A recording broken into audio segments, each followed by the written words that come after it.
Today I'm going to run through a workflow that I actually don't really use that often, and that is a turntable workflow for object digitization using photogrammetry.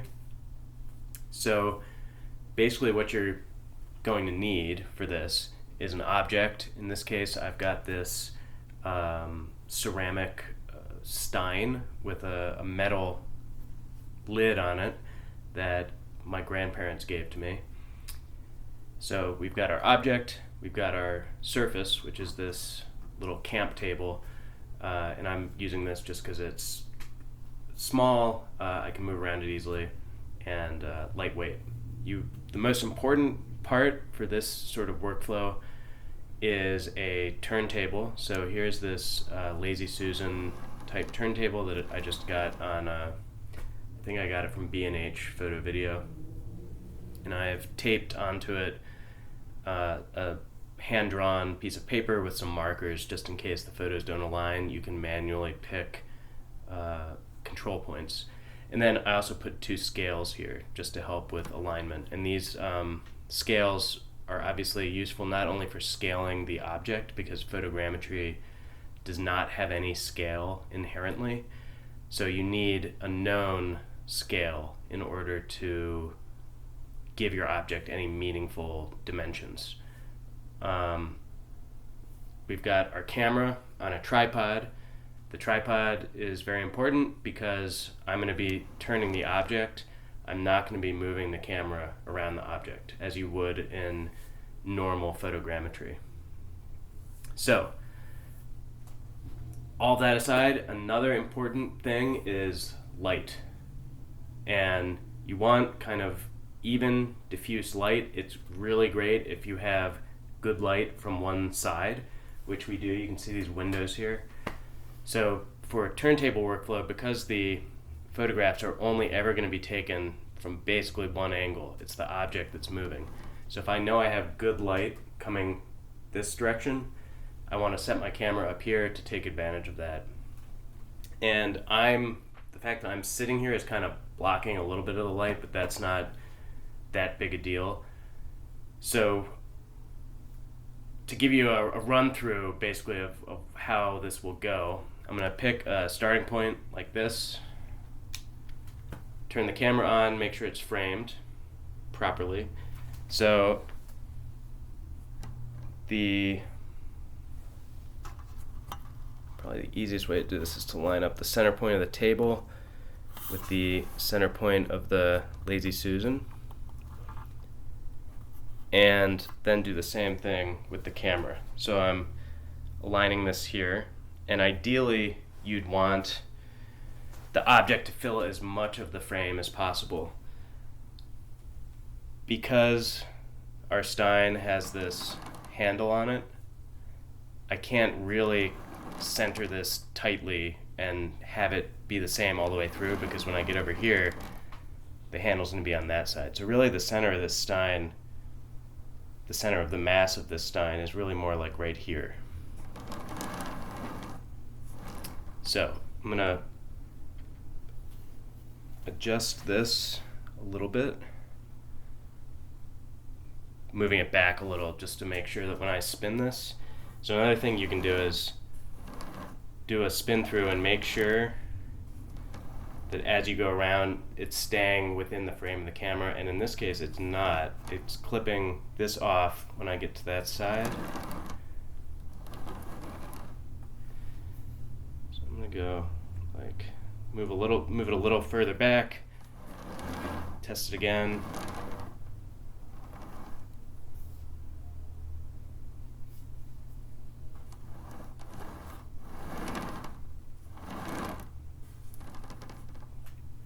Okay, now another really important thing is that the object does not, other than you turning it around, the object in relation to your markers and your turntable surface cannot move for the entire shoot.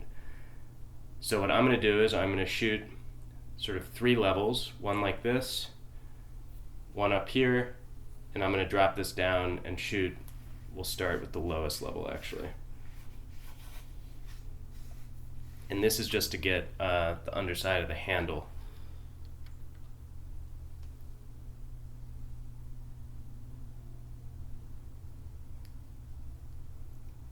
So the key thing is your object is not going to move.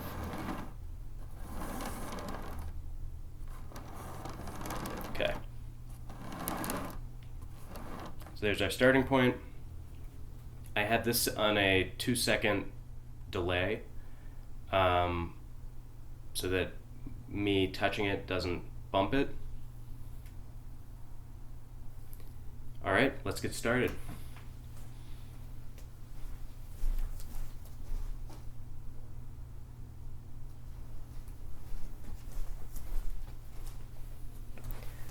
Okay, so a few key things about photogrammetry. You want to be using a low ISO so you don't get a lot of color noise. You want to be using a relatively high f number, especially when we've got this on a tripod. We can go up to f11, which is what I'm going to do. And I'm going to put the ISO at 100, just to cut down on as much of the color noise as possible.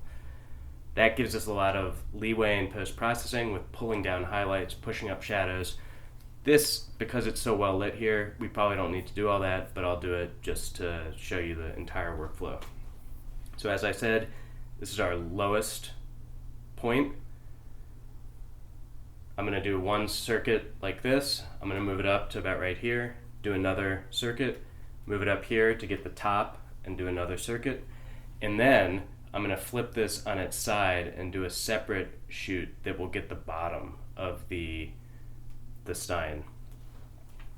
If you were really reverse engineering this thing, you would also open this lid, do that to get the inside. You might even separate the lid from the Stein and do them each separately and then recombine them digitally. But because I'm really just interested in quickly digitizing this, we're going to do 3 circuits, low, medium, high, just like you would if you were photographing a statue or a building, because you want to get all of those occlusions that might be on the object. And then I'm going to flip it over and get the bottom, and we'll combine those in the photogrammetry software. So, as I said, I'm going to manually trigger the camera each time, the shutter. It's not on a time-lapse mode, so I'm going to have to press it each time, which is fine because it makes you think about how you're doing this. As I said, I've got it on a 2-second delay, so I push the shutter. If I bump this or move it, that gives it time to settle, and then it'll take the photo without any kind of motion blur. This is a crop sensor, so an APS-C mirrorless camera, which is really nice because it's very lightweight. It has a nice screen on the back so that what you're seeing there is basically the photo that it will take. It reflects all the ISO, f number, shutter speed, etc.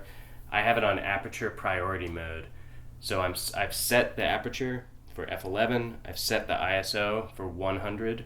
That's the digital equivalent of film speed. So we should get very nice raw photographs with very little color noise, with a good depth of field. But again, all we're worried about is this object right here. And even though the background will be in this, I'll show you in Metashape how we're going to tell the program, the photogrammetry alignment software, to basically ignore the background. So let's get started. I've got my starting location here with the handle of the Stein on the right, and wake the camera up, focus it, pressed it, it'll take 2 seconds, takes the photo, and then I'll start rotating this. So rotate it a little bit, another photo,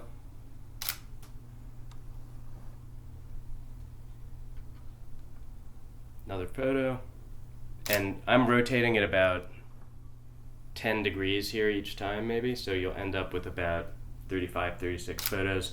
And I'm just doing this by, it's not scientific, I'm just doing it sort of by feel.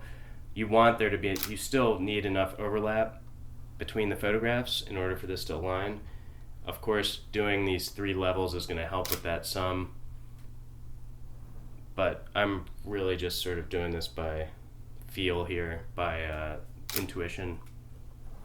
You could, if you wanted to, mark on your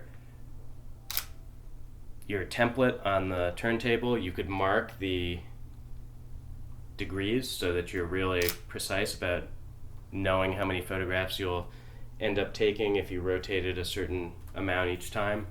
Like I said, about 10 degrees each time. I've done this a few times just by feel, and it's always worked out to be about 35, 36 photos per circuit, so that works out to be about 10 degrees each slight rotation here.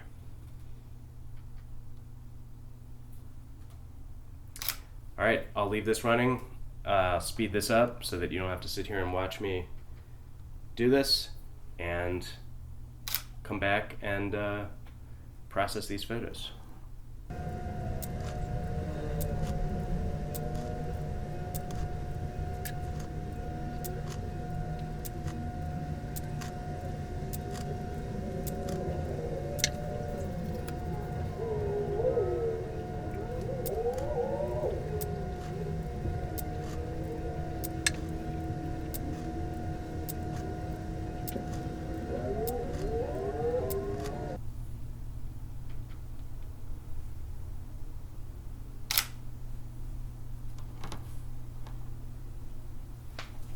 Now I didn't spin it all the way around when I set it at this height, so it looks like we're going to lose a little of the handle on that side, so I'm just adjusting this that way, and that's fine, you can do that.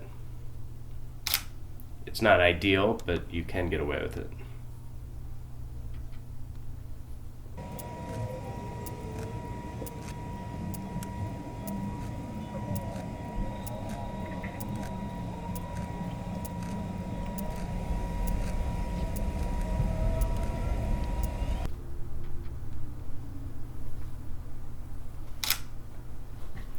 Okay, now we're going to move it up to the highest level, which be about right here, looking down, and this is to get the top of the handle, top of the lid, the cap there.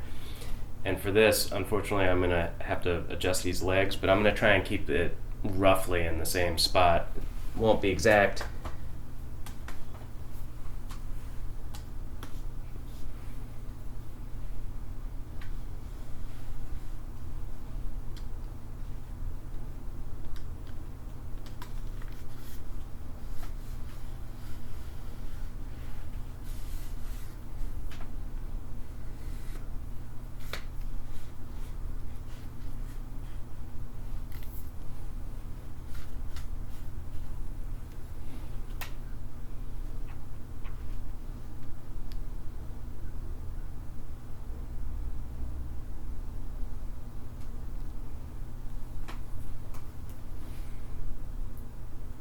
Do a couple here, and then I'm even going to go higher.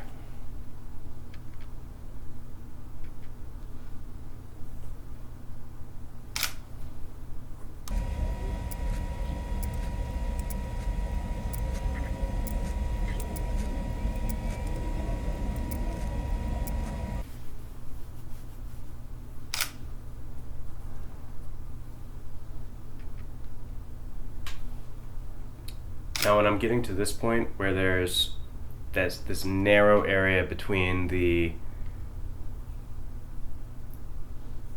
lid flipper where it connects to the handle, I'm going to take a few more photos here, so I'm going to go in smaller increments because I want to make sure I get this occluded area between the lid arm and the body of the stein.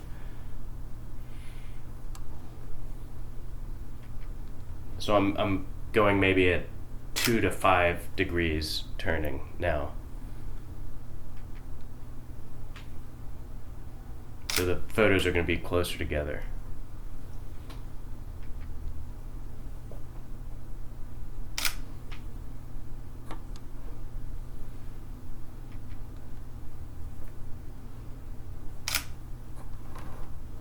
speed back up once we're beyond there.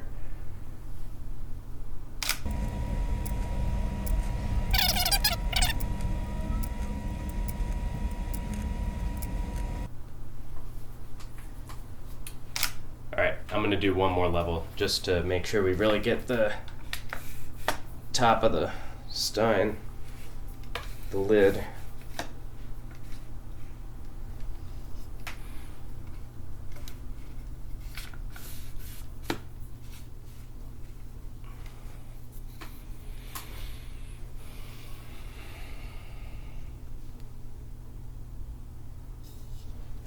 Now we can move this closer.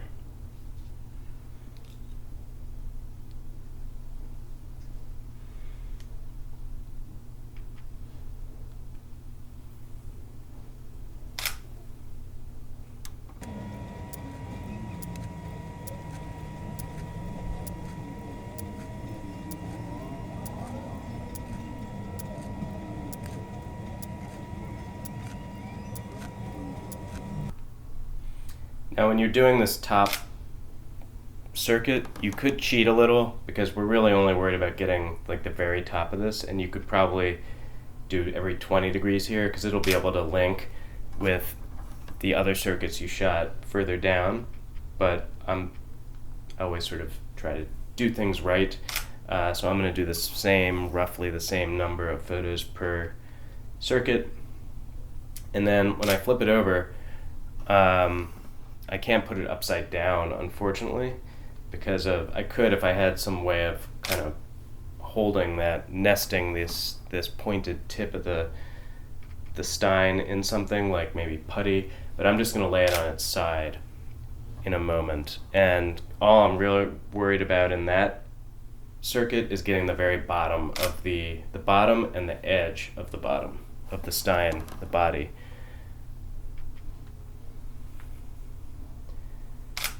But once you move the object, you have to be done with all your photography of it as it is right there. Because once you move it, you can't put it back in the exact same spot in relation to the surface that it's sitting on. So once you move it, you're done with your photos of it in that position.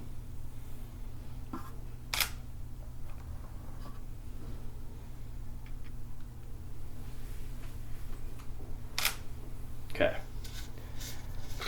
drop this down.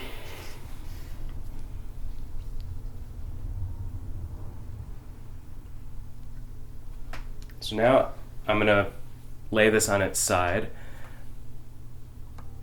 This lid does move a little bit, but I'm hoping, so all I'm worried about getting is that bottom part.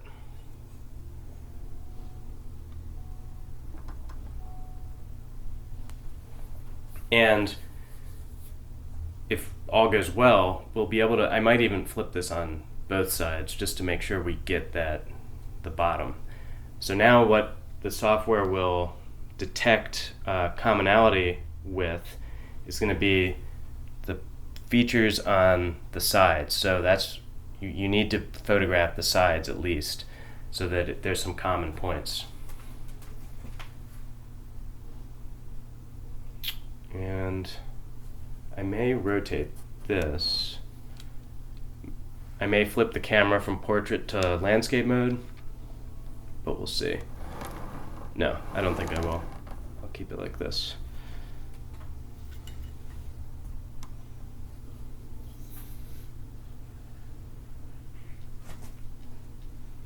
Okay, so we're going to start with it like this.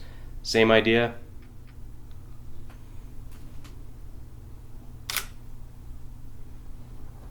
Because the bottom is the point of interest, I'm going to take a few more photos there. In other words, maybe going 5 degrees instead of 10.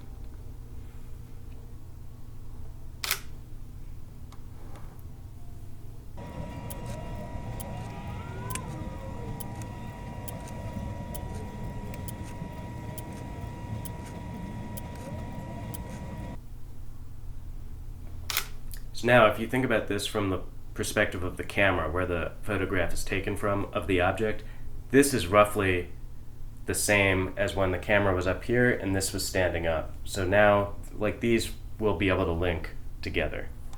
That's the idea behind this.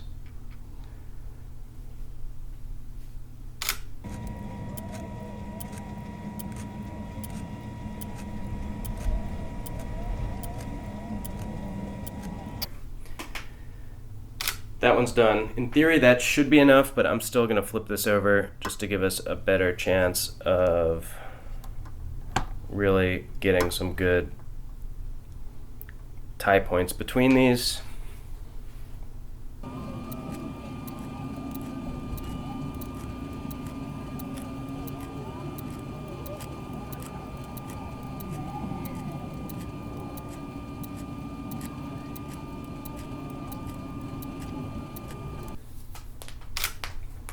All right, so we're done with that. Now, for point of comparison, sit this back up. If I were to do this handheld, like one might with traditional photogrammetry, if this was a huge statue that you couldn't put on a turntable, you would have to move, you would physically move around this. That's where the name structure from motion comes from, which is another term for photogrammetry. So structure, the surface of an object reconstructed from the motion of the sensor, or the viewer, the observer. In this case, that's the digital camera. So the structure of the object from the depth parallax between images. So in this case, hundreds of images. Now to do that, I would have to turn the F number down and the ISO up in order to be able to take a sharp photo handheld. So in this case, I would have to do something like F8 and have to do F4 and ISO 640, which isn't necessarily bad because, in other words, you can still get good photos for photogrammetry reconstruction using these settings. However, in this case, because we don't really care about the background being sharp, we're only worried about this object. This may be good enough, so I'm going to take a number of photos. It's much faster doing it this way than the turntable workflow, but as you see, when we compare the two meshes, the turntable workflow with the camera on a tripod, those photos are going to be much better, much sharper. But I'll essentially replicate that same workflow, but doing it the traditional handheld way that I often do when I'm at a museum or when I'm out in the woods or something, and I want to do a really quick photogrammetric model. This is how I do it. I don't bring a tripod with me. I do it like this. So you want to keep in mind your starting point, because all these photos have to overlap, so it's best to work methodically. In other words, make a special note of your starting point, and I'm actually going to move this because I do have to walk all the way around this object. I'm going to move this a little bit further from the back of the couch here. And this is where your choice of lens is going to play a big factor, because I can only get so close to this before it starts to go outside the frame. Likewise, it may not even be able to focus if I get too close. So I have to maintain a certain distance, so you need a certain amount of working space here. But let's go. I'm going to do this really quickly, just to give you an idea of this type of workflow versus the turntable. The other thing we're losing in working like this is the benefit of the uniform light from the windows. So now this side is going to be darker because obviously I'm shooting in RAW, so we may be able to bump that up in post. So there, I'm done with my first circuit. Do the second one. Personally, I really like working like this, shooting handheld and just quickly, because you get a much better flow and understanding of the object and what the camera can see and what it can't see. So here, if I wanted to, for example, move in and shoot details, like if this was a large statue, I would be able to move in closer to it rather than maintaining this sort of set distance that you often get stuck into when you're doing turntable or you're working with a tripod. Okay, do the top. So as you can see, this is already a ton faster than the turntable. And when you're like working like this, you can go over the object, so I can get top-down photos like that. I could zoom in here on the,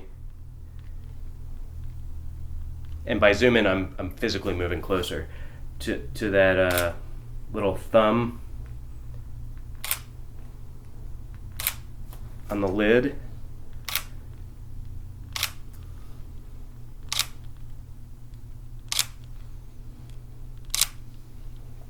Okay, so that was 3 circuits, as well as some detail shots that we didn't really get with the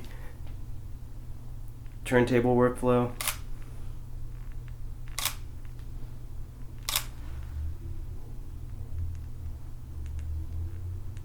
So there is an issue where I'm too close for it to focus.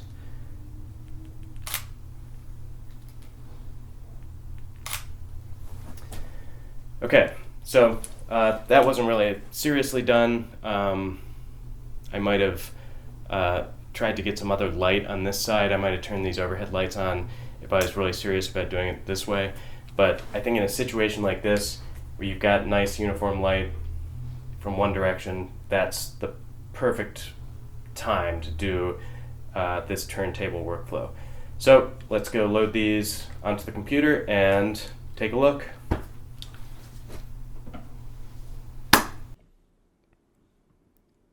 Okay, I've just plugged the SD card in, and I've opened up the file browser and selected all of the images I just shot, which are raw photos in the Sony format, which is ARW, so they have a ARW file ending type, and they're about 24 megabytes each. So I'm going to select all of these and drag them into our Photoshop window, which will open Adobe Camera Raw. And Adobe Camera Raw is what I always use to process raw files into JPEG, and you get a lot of leeway with adjusting exposure, highlights, shadows, etc., color balance. So I almost always shoot in RAW, and I process them using Camera Raw. Because we shot the majority of these on a tripod with low ISO and f11s, in other words, the photographs were correctly exposed the first time, for those images we probably won't need to adjust too much. But for any handheld photos, I almost always adjust at least the highlights and the shadows in Adobe Camera Raw, and I'll show you how much. So this is the image as it was shot, and you can look at the histogram here.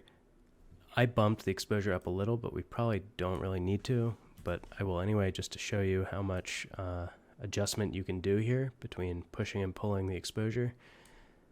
So I typically set this to plus 0.5, in other words, half a stop exposure. I pull the highlights down, usually about 80. So I'll select the highlights, type -80, and shadows plus 80. So we get a really nice flat image, and if we zoom in, we can see the details there. Looks pretty good. And for the most part, this should be uniform across all your photos. So for example, this photo was taken from the same point of view as we were shooting the tripod photos from. If we click around to the other side, we see it's darker on this side. So this is where you may want to pull up those shadows even more, or bump up the exposure even more to compensate. I'm not going to worry too much about that, so some of the lighting will be baked in there. Then you can sync those settings across all of the images. select them all, right click, and save them as JPEGs. Once you've saved them out, I almost always put them in another folder called JPEG Processed. That's what we've got here. And I've separated these into our Turntable Workflow and the ones I shot handheld. Now we'll open up Agisoft Metashape, the photogrammetry software, and we're going to bring these images in. For our handheld workflow, these are the ones I shot not using the turntable. We can just select these and drop them into the chunk. For all of the turntable workflow images, remember we shot that in basically 3 series. One where the Stein was upright, one where the Stein was laying on one side, call it its left side, and a third and final one where the Stein was laying on its other side, the right side. Now we want to put these in 3 separate chunks. And again, those 3 chunks are going to correspond to the 3 shoots that we did. I'm going to start with the 4 orbits we did of the Stein standing upright. So I'm just going to select all of those photos and drag them over into Agisoft Metashape, where we have this workspace and chunk number 1. I'm then going to create another chunk, so add a chunk, and I'm going to add in the second orbit we did. That's about 27 photos, and I'm going to see if we can get away with just those 2 chunks. So I'm going to try to minimize the amount of processing here because it can add up. So we're going to go to Workflow, Align Photos, and the key thing here is to check this box that says Exclude Stationary Tie Points. And what that means is that Metashape will ignore any points in the background effectively. So we're going to use highest accuracy, and these are generally the settings I use for everything. And again, the key thing to use, the key checkbox is this Exclude Stationary Tie Points. And then just click OK, and we'll align the images. Once the alignment finishes, we can see the sparse cloud representing our Stein for each of these chunks. So I'm going to go back to this one, and we can see this bounding box around it.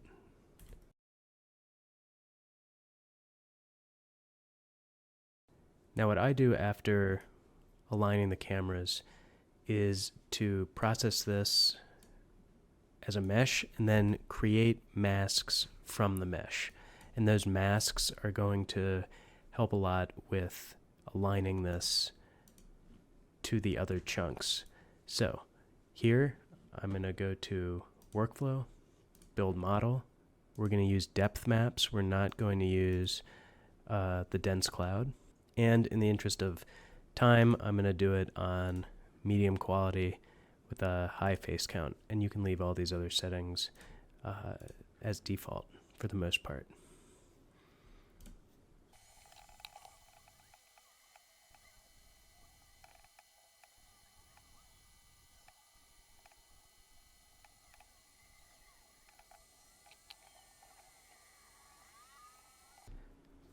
So that took about 6 minutes total, and we get a pretty nice looking model out of that actually. So I'm just gonna clean up this little bit of floating geometry by deleting that. And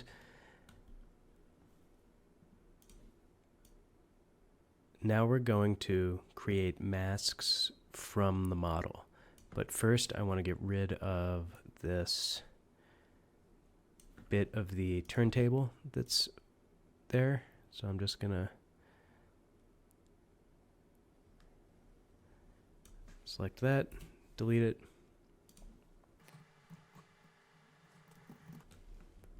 And another way of doing this would be just to adjust the bounding box and rebuild the model. But in the interest of time, I'm just going to do this by hand. And what the masks do is tell the software where to look for points to connect the photos. So if we don't care about points on the turntable, which we don't, we're going to get rid of that. So then we're going to go up to Tools, Model, Generate Masks, and say OK. And what this does is it generates masks from the model. And what the mask is, if we look at this, so this is the photograph. Previously it was finding points everywhere.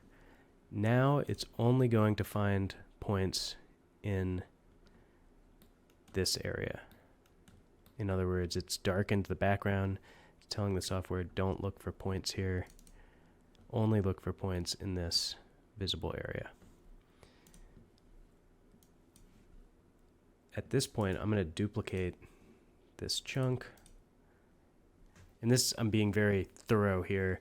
You probably don't need to do this if you just really want to get a quick model. This is not the fastest way of doing this. This is the most thorough way. So I'm making a copy of that first chunk. And we're basically going to realign everything. But this time we're going to apply the masks. So we're going to use those masks for the point selection, for the alignment. And this should give us a lot more points within the area of interest. That is the Stein, the body of the Stein itself. All right, our cameras have just aligned. With any luck, it looks a lot like our previous alignment, except now we have many more points in the sparse cloud. In this one with the masks, we have 143,000, roughly almost 144,000. In the first one, we had 69,000, so about double, and that's good. And we can even clean up some of these extraneous points out here. You can do that either using the gradual selection, the point filtering for reprojection error,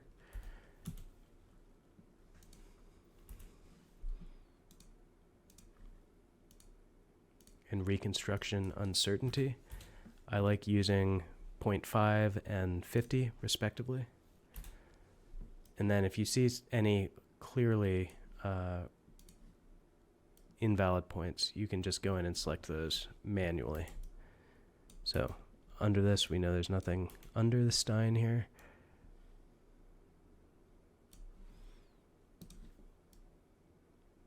Those are just erroneous points in the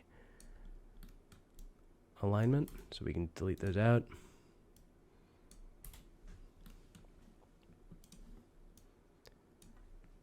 Likewise, up here. You don't really have to do this, but it doesn't hurt. Then we want to optimize the cameras.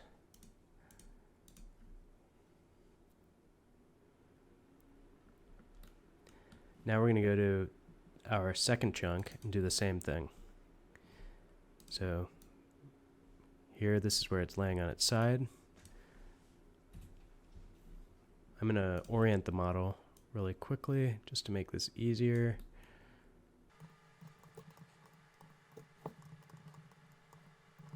Then we're going to set our region, the bounding box.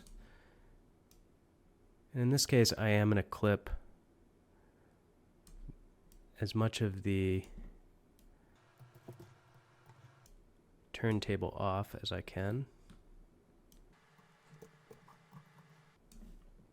And then we will build the model here, generate masks, do that same process. Build model, generate masks from model, and then realign using the masks. So I'm going to speed it up for that. See you on the other side.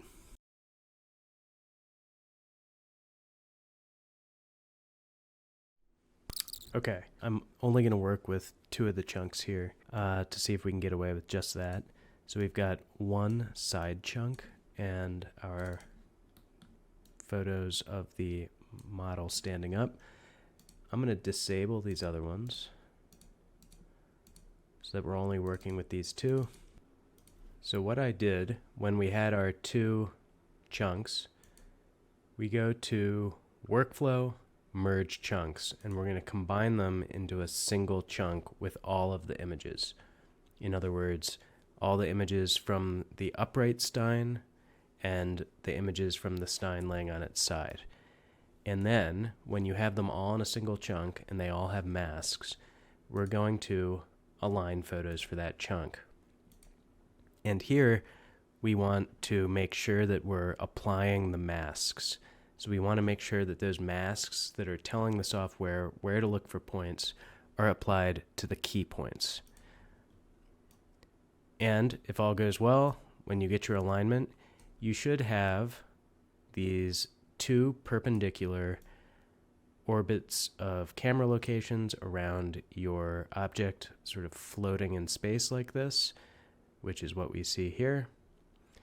And we've got a few stray points that we can clean up. So I'm going to do that same gradual selection. Select by reprojection error. Set it to 0.5. Gradual selection. Reconstruction uncertainty. Set that to 50. Hit OK. Hit delete.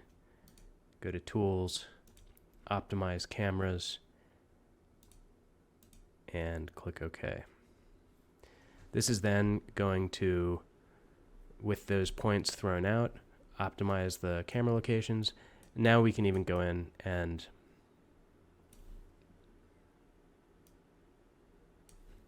get rid of some of these points that we know are no good. Like these under here, these along the side, maybe even these that I think are a little bit of the turntable that got caught in there. And we can see that. We get some more right there. So these, because they're outside of the bounds of the Stein, I know those are the little bit of the turntable that didn't quite get masked out, so I'll just delete those. Same with these points floating out here. We can just get rid of those.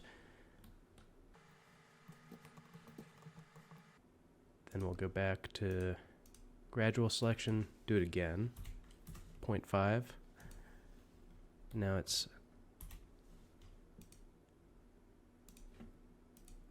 reconstruction uncertainty, 50. And then we'll optimize the cameras again.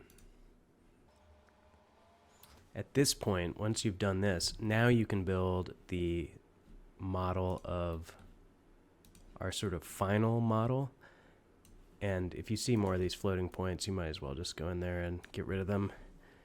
Not that these few points will affect it so much, but if we can see them and do it, it doesn't really hurt to get rid of them.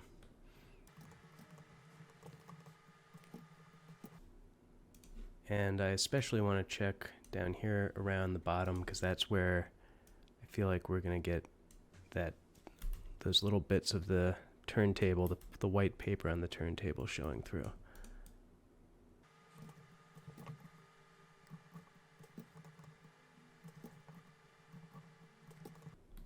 Okay, now I will build our model, and that's Workflow, Build Model. I'm going to set it to high quality this time. It'll take a little bit longer, and I'm going to leave all the other settings there as default, and we will click OK, and I'll speed this up and we'll come back and take a look at the final model.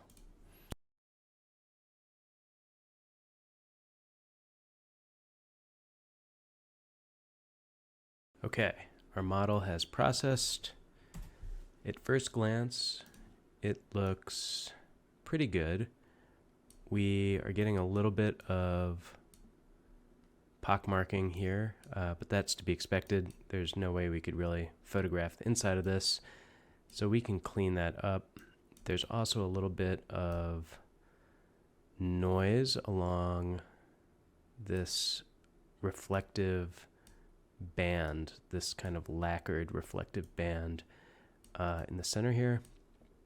We'll clean that up too. And then kind of annoyingly, we've got some extra geometry here along the base, but we can also take that off. In fact, this may be fairly easy to get off right here in Metashape, just using the lasso tools.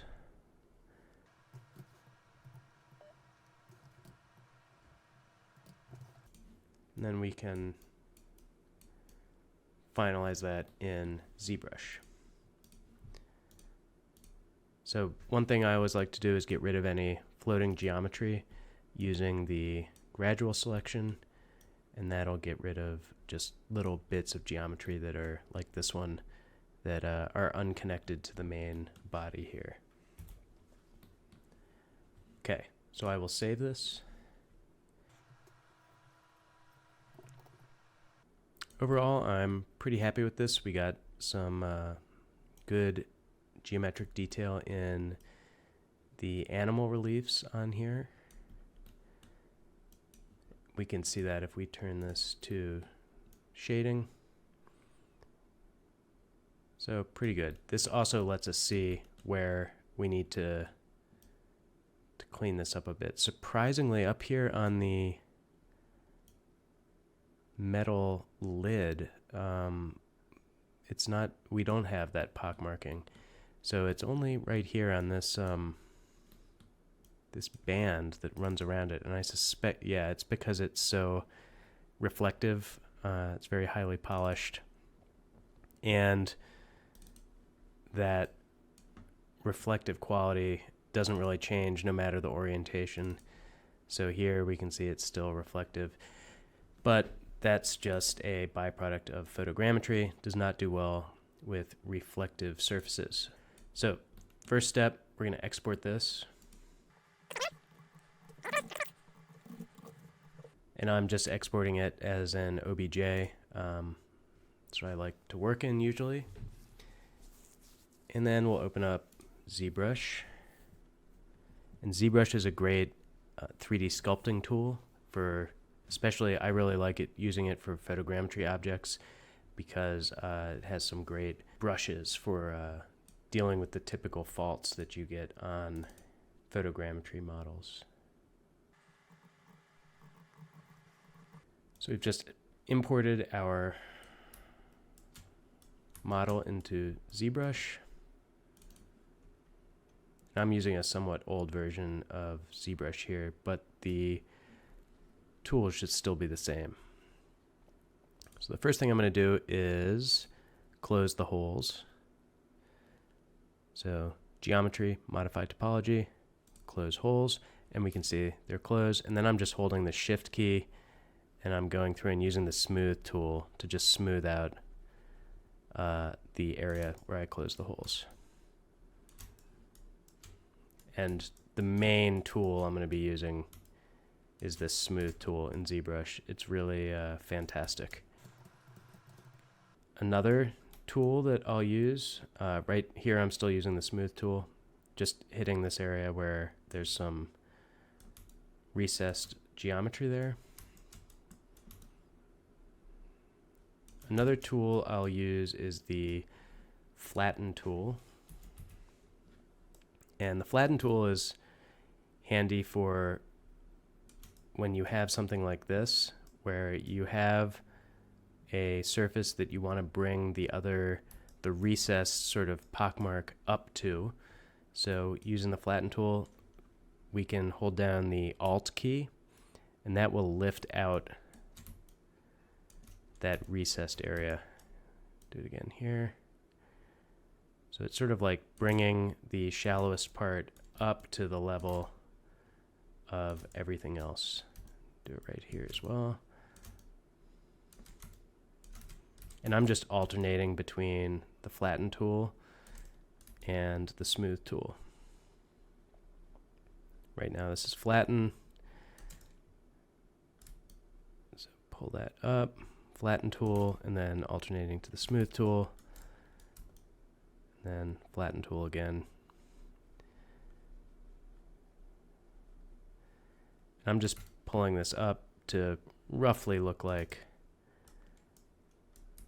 it should here. So this is going to be a little trickier. Here, because we know we've got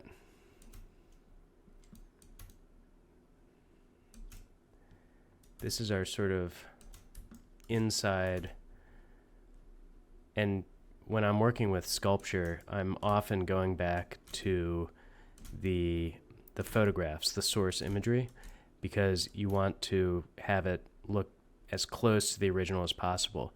Here, I'm not really worried about that. Of course, I could. It would take a lot longer, so I'm not really going to do that here. I'm just going to approximate this, because this is this inside of the handle. I don't really care if it's perfect. I just want it to look nice. It doesn't necessarily need to be exactly as it is in reality.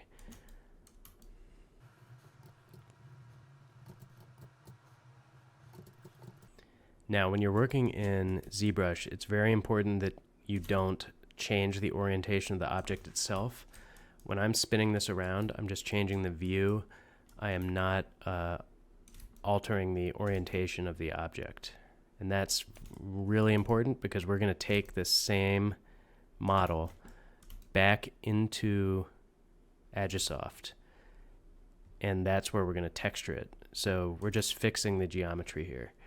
If you change the orientation, if you change the rotation, the scale, anything like that, it's not going to go back into Agisoft in the same spot, and we want it to go back into the same spot because that's where all of the photos are. So we need to keep the orientation the same here.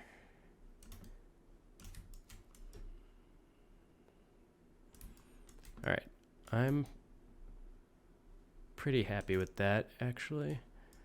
Let's make sure it looks the same on each side. It does. Now we can move on to these.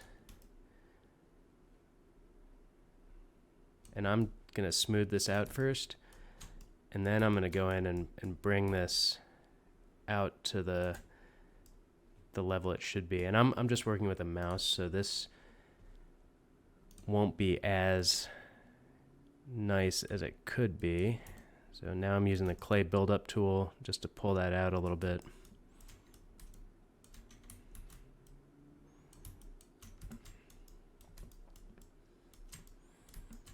And probably the better way to do this would be to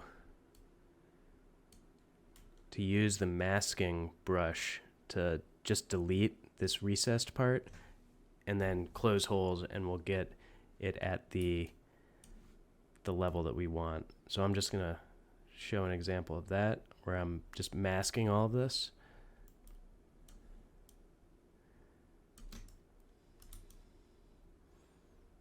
Masking this whole interior part.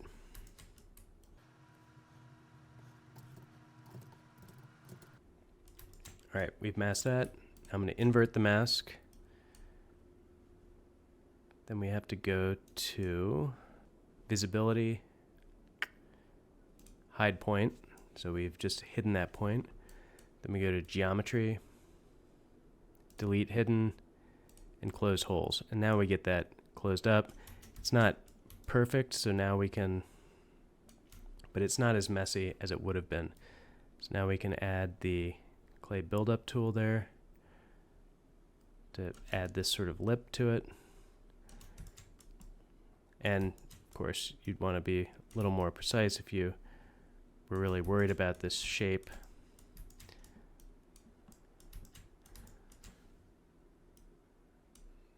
So I will actually be a little more precise here. And once we get the texture on this, it won't be that noticeable, hopefully. All right, there's one done. We can also go in here, smooth this out. Again, like I said, I'm not too worried about the fidelity of this, but overall I'd say it looks pretty good. This is a little bit messier down here. So this one right here, I'm just gonna hit this with the smooth tool. So smooth brush, and then clay buildup, smooth, clay buildup. Just go over that a couple times to get that lip back in there a little. Smooth tool, and there's a nice, so this is what we want to work on cleaning up. This is the main thing, these ugly loops. Definitely want to get rid of those, just using the masking, invert mask, visibility, hide point, check it to make sure it looks good, geometry, delete hidden, close holes, and then we can smooth those. Check over here, make sure there's none of those. Looks like there are. So we'll do the same thing right here. Don't like to see that, especially not for 3D printing. That can be problematic. Then we'll add some clay buildup and smooth it out.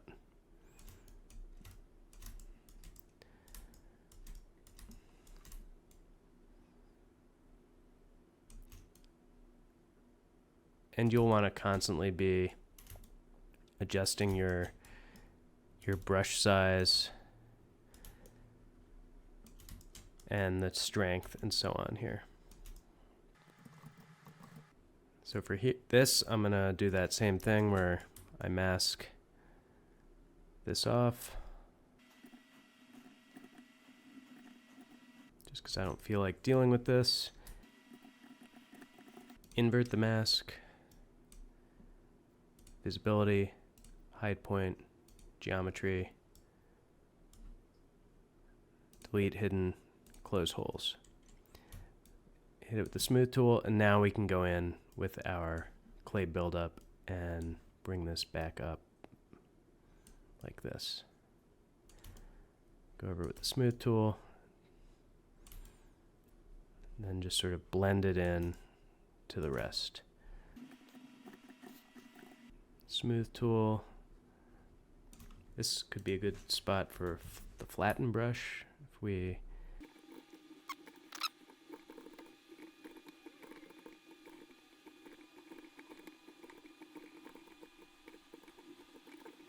okay, I'm pretty happy with that. Or at least that's the most time I'm willing to spend on this. So here, for example, we might go back and look at some of these photos and see what this. So it's not, it doesn't quite have that shape. It's because of the masking that we get that. So I can just go in here using the flatten tool.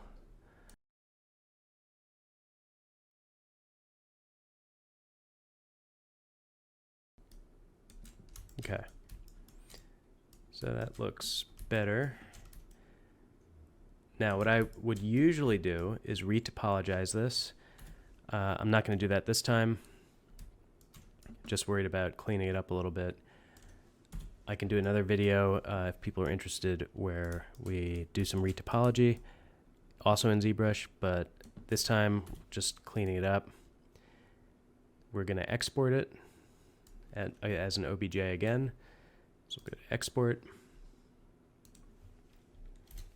Rename it.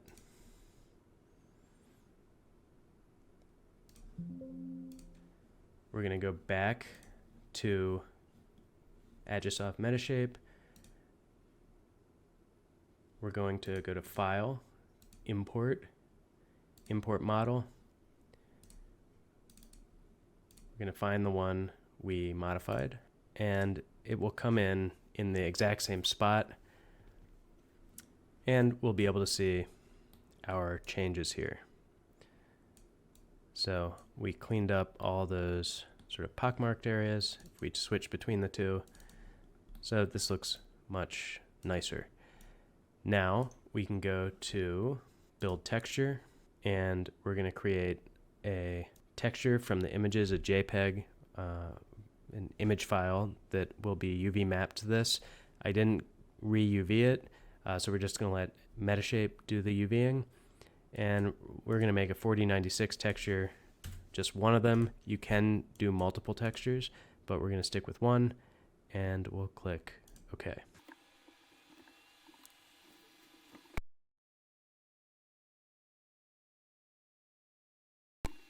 Here's our textured model. You can see a little bit of that reflection on the highly lacquered surfaces, those reflective surfaces. That reflection gets baked into the texture, unfortunately. So now we have a full mesh, polygonal mesh of our object with a texture, including the bottom. However, it's still about 700,000 polygons, which is too high, too many polygons for a game asset or a real-time asset, in other words. So we can, even without going to ZBrush, we could have gone to Tools, Model, Decimate Model, and we're going to go from about 700,000. Let's say I want to make this a really low poly game asset, so let's drop it down to 5,000 polygons. And I like to go in increments, so I'm going to go from 700,000 to 50,000. And then I'm going to decimate it again down to 75,000. And then decimate it again to 25,000. And now we're beginning to get a really low poly model here. But we want to go really low. So model, decimate model. Let's go with 12,000. We can still see the deer, the animal on this. So let's go even lower, model, decimate model, and we'll just go right to 5,000. It doesn't look great, but this would serve for a game asset, I would say. But let's see what it looks like with the texture on it. You can also, of course, build a normal map, an occlusion map, displacement map, and so on. And those will be based on the higher resolution model. So for example, under diffuse map, that's the color. If we go to normal map, we can pick which one we want the normal map from. I'm going to start with diffuse map, still keep it 4096.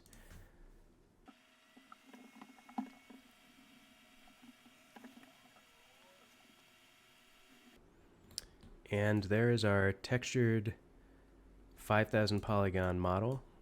Looks pretty good, I think. You can see a little bit of blurriness up there at the lid, but overall, I'd say pretty good. Let's build a normal map for it now. And we're gonna use our cleaned up model from ZBrush.